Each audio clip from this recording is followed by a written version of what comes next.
The future is now AI and machine learning explained. Yo, what's up everyone? It's Your Name and AI is blowing up right now. We're talking self-driving cars, algorithms that seem to know you better than you know yourself, and even robots writing poetry. It's wild. But behind all the hype is the real deal, machine learning. It's the engine driving this AI revolution, and today we're breaking it all down. In just about 11 minutes, you'll go from AI newbie to knowing the basics. And hey, if you learn something new along the way, make sure to smash that like button. It really helps out the channel. Alright, first things first, let's clear up the confusion AI versus machine learning. You see these terms thrown around all the time, but what do they actually mean? Think of it like this. Artificial intelligence, or AI, is the big picture. It's all about making machines smart, like really smart. We're talking machines that can understand, learn, and make decisions like humans, or even better. But how do they actually get smart? That's where machine learning, or ML, comes in.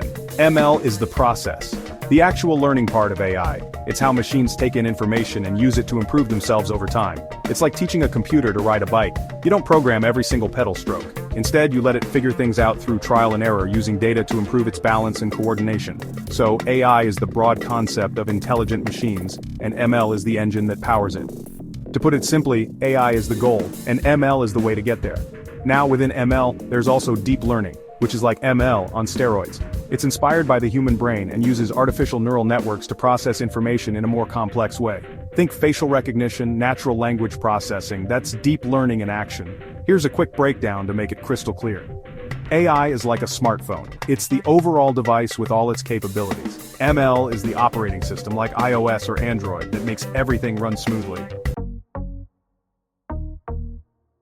Okay, now that we've got the basics down, let's talk about how machine learning is used in the real world. Because this isn't just some futuristic sci-fi concept, it's already happening all around us. One of the most talked about examples is ChatGPT. This AI chatbot uses ML to have conversations that are eerily human-like. It's learned from a massive dataset of text and code, allowing it to generate text, translate languages, write different kinds of creative content, and answer your questions in an informative way. Then there are self-driving cars. Companies like Tesla are using ML to train their cars to navigate roads, avoid obstacles, and even park themselves. These cars are constantly collecting data from their surroundings and using it to make decisions in real time. And let's not forget about fraud detection. Banks and financial institutions are using ML to identify fraudulent transactions in real time. By analyzing patterns in data, these systems can spot anomalies and flag suspicious activity before any real damage is done. Now let's dive a little deeper into the different types of machine learning and understand their unique characteristics. There are three main categories: supervised learning, unsupervised learning, and reinforcement learning, each with its own approach and applications. First up, we have supervised learning. This is the most common type of ML, and it's kind of like the teacher-student relationship where guidance is provided. You give the algorithm a set of labeled data. That means the data is already tagged with the correct answers, and the algorithm learns to map the input to the output. Think of it like teaching a kid to recognize different fruits. You show them a picture of an apple and say, "This is an apple." Then you show them a picture of a banana and say, "This is a banana." After seeing enough examples, the kid, or in this case, the algorithm, learns to identify apples and bananas on its own. A classic example of supervised learning is predicting house prices. You feed the algorithm data about different houses, like their location, size, number of bedrooms, and of course their prices. The algorithm learns from this data and can then predict the price of a new house based on its features. Next, we have unsupervised learning. This is where things get a little more interesting and complex. In unsupervised learning, the algorithm is given unlabeled data, meaning there are no right or wrong answers. It's like giving someone a jigsaw puzzle without the picture on the box. The algorithm's job is to find patterns and relationships in the data on its own. One example of unsupervised learning is Spotify's personalized playlists. The algorithm analyzes your listening habits and groups you with other users who have similar tastes. Then, it recommends songs and artists that you might enjoy based on what others in your group are listening to. Finally, we have reinforcement learning. This type of ML is all about trial and error, learning from its own experiences. The algorithm interacts with an environment and learns by receiving rewards or penalties for its actions. It's like training a dog with treats and scolding. The algorithm learns to perform actions that lead to rewards and avoid actions that lead to penalties, improving over time. Okay, so we've covered the different types of machine learning, but how does it actually work? Let's break down the process into 4 simple steps. Step 1. Data in. This is where it all starts. Machine learning algorithms need data to learn from. The more data, the better. Think of data as the fuel that powers the AI engine. This data can be anything: text, images, videos, sensor readings, you name it. Step 2. Training. Once you have your data, it's time to train the algorithm. This is where the magic happens. The algorithm looks for patterns and relationships in the data and adjusts its internal parameters to improve its accuracy. It's like fine-tuning a musical instrument. The more you adjust, the better it sounds. Step 3. Testing.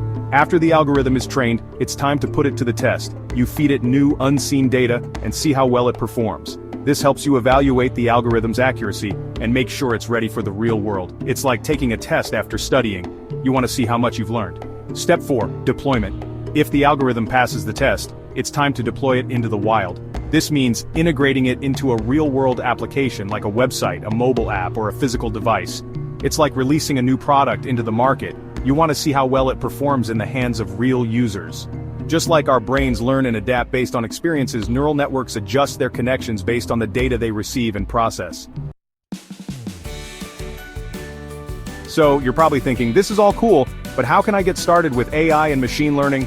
Well, the good news is that there are tons of resources available online, many of them completely free.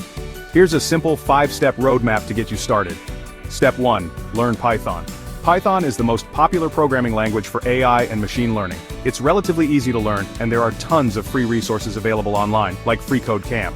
Step 2. Brush up on your math skills. Don't worry, you don't need to be a math whiz, but a basic understanding of statistics and linear algebra will go a long way.